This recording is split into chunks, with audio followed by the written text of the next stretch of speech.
Well,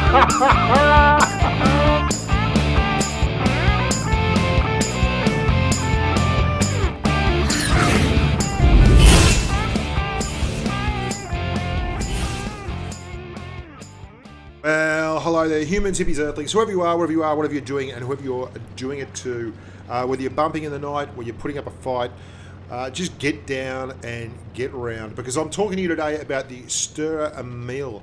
This is the German for stubborn Emil, apparently. Emil didn't want to go to the drive-in. I don't know, you tell me. I asked me one on Sport. This bloke has one thing going for it that I absolutely adore in huge amounts, as much as you can give me, and that is gun depression. This is a patron-sponsored post. If you haven't considered sponsoring the channel, please do. We do a lot of stuff. We've got 3 boot camps coming up next week, EU, NA, and Asia, and there is a patron-only video going up today. But back to the Emil. What do I like about it? Gun depression. Look at this thing. It's got no armor. It's got a reasonably good gun, and the gun is actually very interesting. But look at the gun depression. It has 15 degrees of gun depression. Almost as much as the famous Mikadax, the Dicamax for those of you not in the know, which has 18. And there's another one out there somewhere that's got 20 or something. I think it's one of the American mediums at tier 4. But this thing, honest to goodness, 15 degrees of gun depression on a tier 7 tank with a hell of a nice gun means that you can get all kinds of shots off. Look at this. Look at this.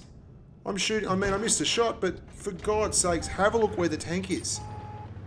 You can hide the tank behind. Look, I'm going to go a little bit lower on the hill, find the right angle.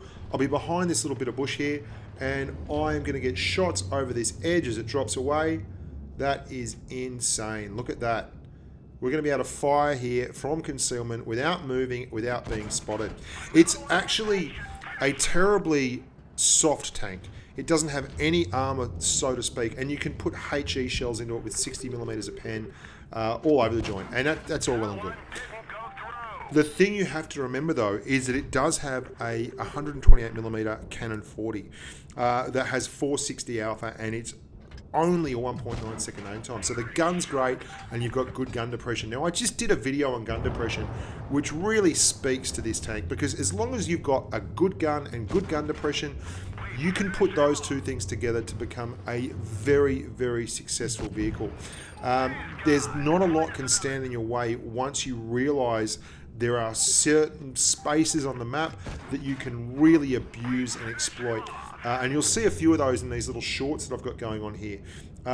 It's an exceptionally interesting tank to have that much gun depression, despite the fact that it looks so fragile and it's not the most mobile. You'd be forgiven for thinking that it was just going to get torn apart. But when you've got gun depression like that, you can actually leverage it into shots where you only expose yourself for a tiny fraction of a second to take the shot, and then you come back. I mean, look at this. This is on Winter Melanovka. This is the medium hill down the bottom. A lot of people come up here to spot. You can see over there, we've got a Hellcat trying to put shots across, and he's shooting across his drive wheel area there because he can't really get the gun down far enough to take shots. Now, I'm not doing this because we do a great amount of damage or it's an exceptionally fun thing, but have a look at how easy this tank gets gun depression without going over the crest of the hill. We're firing from the peak of a hill, and we're just dropping the nose over the front and getting shots wherever we want. And that's why, even though the armor is absolutely pants and you can't rely on it to stop anything, you get behind a little bit of bush like this and you get all the shots in the world. And you don't take any damage in return because you're pulling back so quickly, they don't possibly get time to put a shot into you. So that's the Emil's strongest point, by far and away. It's fantastic. Like, the gun depression is absolutely immense. A good Tier X medium, for instance, like the STB1 has 10 degrees of gun depression, and that's considered great. The Comet has, I think it's 13 degrees of gun depression, and that's considered amazing. This thing's got 15. I mean, it is literally like an elephant chucking its nose over the edge of a hill, firing a peanut off, and then pulling back. Like, you can't have a look at the thing. The gun's coming out the top of it every time it fires because it's so far down. I mean, look at it again. We're firing over the crest of a hill. Make hills your friend. You are a hill fighting TD, which is a rare thing. It really is, and especially a non-turreted TD, to be able to get that much leverage off a nice incline is very, very nice indeed. Now, let's talk a little bit about the vital statistics. Something I think is really important, 34 degrees of traverse, which is an awful lot of traverse, which is really important. You can see here this T43 trying to get around me, and we've got absolutely no problems keeping the gun on him and keeping it in front of him as we reverse up and traverse around. Because that really is a key when you've got such a soft tank, you've got to be able to do those things. And you can see again here, look at this, peeking over the top of a hill behind a bush. My God, I do love it. You've got also a really interesting gun, the 12.8 centimeter Canon 40, 4.4 rounds a minute, but 460 alpha on your AP rounds and 600 on your HE. What about on your Pramo rounds? Well, that's the interesting part. It doesn't have premium ammunition whatsoever. It's got 231 millimeters of pen on its AP rounds. That's an awful lot of pen for an AP round. Like, you don't need Pramo. For instance, the Dragon, which has exceptionally high penetration rate on its heat, or not the Dragon, the Type 62, which has exceptionally high penetration rounds, has 250 mils on its heat. Now, here's another thing, this is the main replay I put out there, and the reason I did was it shows a few really interesting things. It shows that the tank has horrific gun elevation. So if you're going backwards up a hill, like I was there, you won't be able to get the gun up high enough to actually hit shots. Look at that. Isn't that crazy?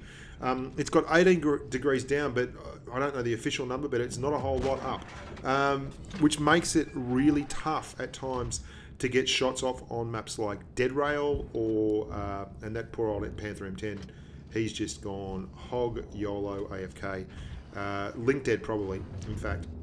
We're going to move down here and get shots off to the right, because Swiss Cheezel, who is in the Type 62, has been put in a licorice all sorts situation. So we're going to put one into the ice and then move hard to the left. So 25 kilometers an hour is your top speed, which is not fantastic, but it's enough to get the job done. And this Type 62 here, very, very quick, very aggressive, stops just as I was leading him. It was that kind of day. Although we actually did pretty well in the Sturer Emil. I think we went about 10-1, which was pretty exciting, very solid. After driving, did another review today as well, and that'll be up in the next day or so. That was the Type 28 Proto. As much as I love this tank, I really don't like that tank. That's just a bit of a preview, a little bit of a rant coming my way. I didn't post that today because I want to think on it. Now, remember how I was talking to you about the HE pen? 65 millimeters of pen on an angled side, straight through, happy days. So there's 4-on-2, but look where we are. We've got a camo net. I run this with a camo net, rammer, and binoculars. You really need to be doing that. I mean, it's just self-explanatory. The camo net is an absolute must-have. If you don't have a camo net, then you're asking for trouble, because the tank is super fragile. We're going to take that IS out, so there's just the VK, the Cromwell, and the AT-15 left, and we're going to stay in this little dugout position here. We're going to let camo reset, and then we're going to pull back and see if we can't find a shot. And we've gone to HE because both those tanks that are within close proximity of us now are very, very low on hit points, and we've taken a shot at that AT because we really want to have a chance at getting him to be a one shot as well. So now we've more or less put the fear of God into all of them. They're all worried about pushing up. We've got the Cromwell, who's going to try and flank around on the left.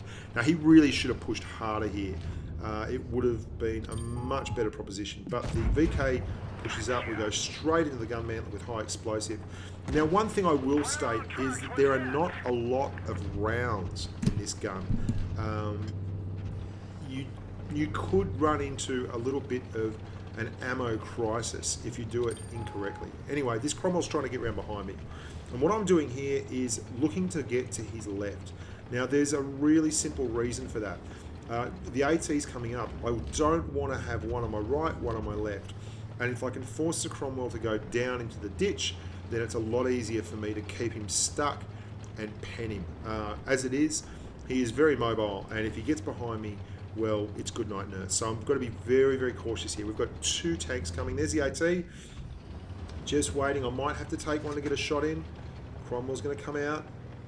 you see I'm trying to get them both in front of me, and then I'll start driving backwards, leveraging around. It's like pushing a little bit at a time, and all we need is to just get a little look at that AT. There we go.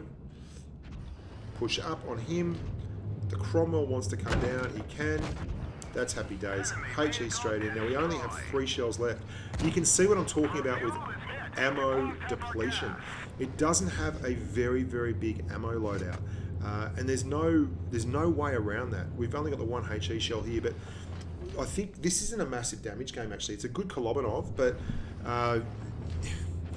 if I saw one little thing I'd like to bring up that wouldn't change the balance of the tank, I really would say it should get another 4 or 5 rounds. It wouldn't hurt anyone, and it'd make life a lot simpler. And you can see here, the Cromwell's gone down. That's exactly what we wanted. And now, if you've been watching any of my videos, you know you always try and make them reverse. So I do that, but he's turned, and that's grand, because now he is in front of me. I'll take the hit, and then I'll give one back.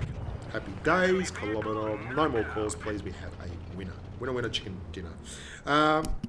That's a Sturer Emil. I actually really like this tank. You've got to look for opportunities to use the gun depression. That game was not about the gun depression. I put that one particularly in there, even though we had much higher damage games in this tank, because it showed the issues with the gun elevation. So if you're a sniper who likes to get on slopes, like the back of dead rail, for instance, or certain parts of Oasis Palms and such, you've got to watch out. It won't work very well for you if you're trying to point the gun up. Unlike, say, the Waffle Tractor or the Grill or any of those who seem to raise the gun up pretty well. And the 10 centimeter gun on this, I would try and get past it as quickly as possible. The 12.8 is far and away the superior weapon in my opinion. And with penetration numbers like that, you'll probably actually save a little bit of money too.